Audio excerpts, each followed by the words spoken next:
Hi friends, എല്ലാവർക്കും നമസ്കാരം. പലപ്പോഴും എനിക്ക് തോന്നിയിട്ടുണ്ട് നമ്മുടെ സമൂഹത്തിൽ ശാരീരിക ബുദ്ധിമുട്ടുകൾ അനുഭവിക്കുന്നവർക്ക് കിട്ടുന്ന ഒരു കെയറും പിന്തുണയും സപ്പോർട്ടും ഒന്നും മാനസിക ബുദ്ധിമുട്ടുകൾ ഉള്ളവർക്ക് കിട്ടുന്നില്ല എന്ന്. സമൂഹം അല്ലെങ്കിൽ വീട്ടിലുള്ളവർ തന്നെ പലപ്പോഴും ക്രൂരമായ കമൻസും കളിയാക്കലുകളും ഒക്കെ ഈ മാനസിക ബുദ്ധിമുട്ടുകൾ അനുഭവിക്കുന്നവരോട് കാണിക്കാറുണ്ട്. അതായത് ഈ അസുഖം നിൻ്റെ അഹങ്കാരം കാരണമാണ് ഉണ്ടായത്, അതല്ലെങ്കിൽ നിൻ്റെ പാരൻസ് നിന്നെ ശരിയായ രീതിയിൽ വളർത്താഞ്ഞിട്ടാണ് ഉണ്ടായത് എന്നൊക്കെയുള്ള വളരെ മോശമായ കമൻസ് പലരോടും കൂടെയുള്ളവർ പറയുന്നതായിട്ട് പേഷ്യൻസ് പറഞ്ഞിട്ടുണ്ട്. ഈ ഒരു ചിന്താഗതി നമ്മൾ മാറ്റേണ്ട സമയമായിട്ടുണ്ട്. അതുകൊണ്ട് ഇന്ന് നമുക്ക് OCD ഉള്ള ആരെങ്കിലും നമ്മുടെ ചുറ്റിനും ഉണ്ടെങ്കിൽ അവരെ നമുക്ക് എങ്ങനെ മാനസികമായി പിന്തുണയ്ക്കാം എന്നുള്ള രീതിയിലുള്ള ഒരു ഡിസ്കഷൻ നടത്താം.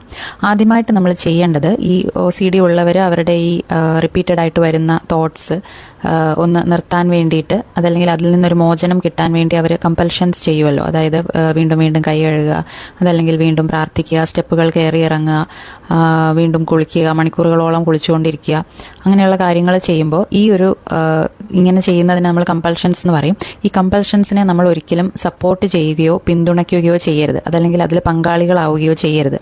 അതായത് അവർക്കിപ്പോൾ അവരുടെ ഒരു ബാഗ് വൃത്തിയില്ല, അതല്ലെങ്കിൽ പുറത്ത് പോയിട്ട് വന്നു കഴിയുമ്പോൾ ബാഗ് വൃത്തിയില്ല എന്ന് തോന്നുകയാണെങ്കിൽ നമ്മൾ ചെയ്തു കൊടുക്കാം, അതല്ലെങ്കിൽ നമ്മളത് വൃത്തിയാക്കി കൊടുക്കാൻ നിൽക്കരുത്. അതുപോലെ ഈ കമ്പൽഷൻസിനെ നമ്മൾ ഒരിക്കലും സപ്പോർട്ട് ചെയ്യരുത്. അതുപോലെ തന്നെ അത് നിർബന്ധിച്ച് ഈ കമ്പൽഷൻസ് നിർത്താൻ അവരോട് പറയുകയും ചെയ്യരുത്. ഈ രണ്ട് കാര്യങ്ങളും വലിയ ബുദ്ധിമുട്ടുണ്ടാക്കും. കാരണം നമ്മളിതിൽ പങ്കെടുക്കുകയാണെങ്കിൽ അവർക്ക് അതൊരു ഹാബിറ്റായി മാറും. പിന്നീട് നമ്മളും കൂടെ ചെയ്താലേ അവർക്കതൊരു തൃപ്തിയാവത്തുള്ളൂ. അങ്ങനെയൊരു പ്രശ്നം ഉള്ളതുകൊണ്ട് കമ്പൽഷൻസിൻ്റെ കൂടെ ആരും നമ്മൾ പങ്കെടുക്കാൻ പാടില്ല. രണ്ടാമതായിട്ട് അവരുടെ ഈ പ്രശ്നങ്ങളെ നമ്മൾ നിസാരവത്കരിക്കരുത്. എന്ന് പറഞ്ഞു കഴിഞ്ഞാൽ അവരോട് ഇത് നിൻ്റെ ചിന്തയുടെ പ്രശ്നമാണ്, ഇത് വിട്ടുകളാ, നീ വേറെ എന്തെങ്കിലും ചിന്തിച്ചാൽ തീരാവുന്ന കാര്യമേ ഉള്ളൂ എന്ന് പറഞ്ഞ് അവരുടെ പ്രശ്നത്തെ നമ്മൾ ലഘുവായി കാണരുത്. അത് അവർക്ക് വളരെയധികം ബുദ്ധിമുട്ടുണ്ടാക്കുന്നതാണ്.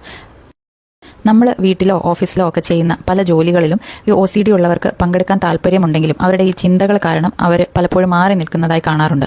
അങ്ങനെ അവരെ മാറ്റി നിർത്താതെ അവരെ കൊണ്ടാവുന്ന വിധം ചെറിയ ചെറിയ ജോലികൾ ചെയ്യാൻ പ്രോത്സാഹിപ്പിക്കുക. ചിലപ്പോൾ അവരെ ജോലി ചെയ്യാൻ മണിക്കൂറുകൾ എടുത്തേക്കാം, പക്ഷേ നമ്മൾ ക്ഷമയോടെ കാത്തിരുന്ന് അവരെയും കൂടി നമ്മുടെ കൂട്ടത്തിൽ ഉൾപ്പെടുത്താൻ ശ്രമിക്കുക.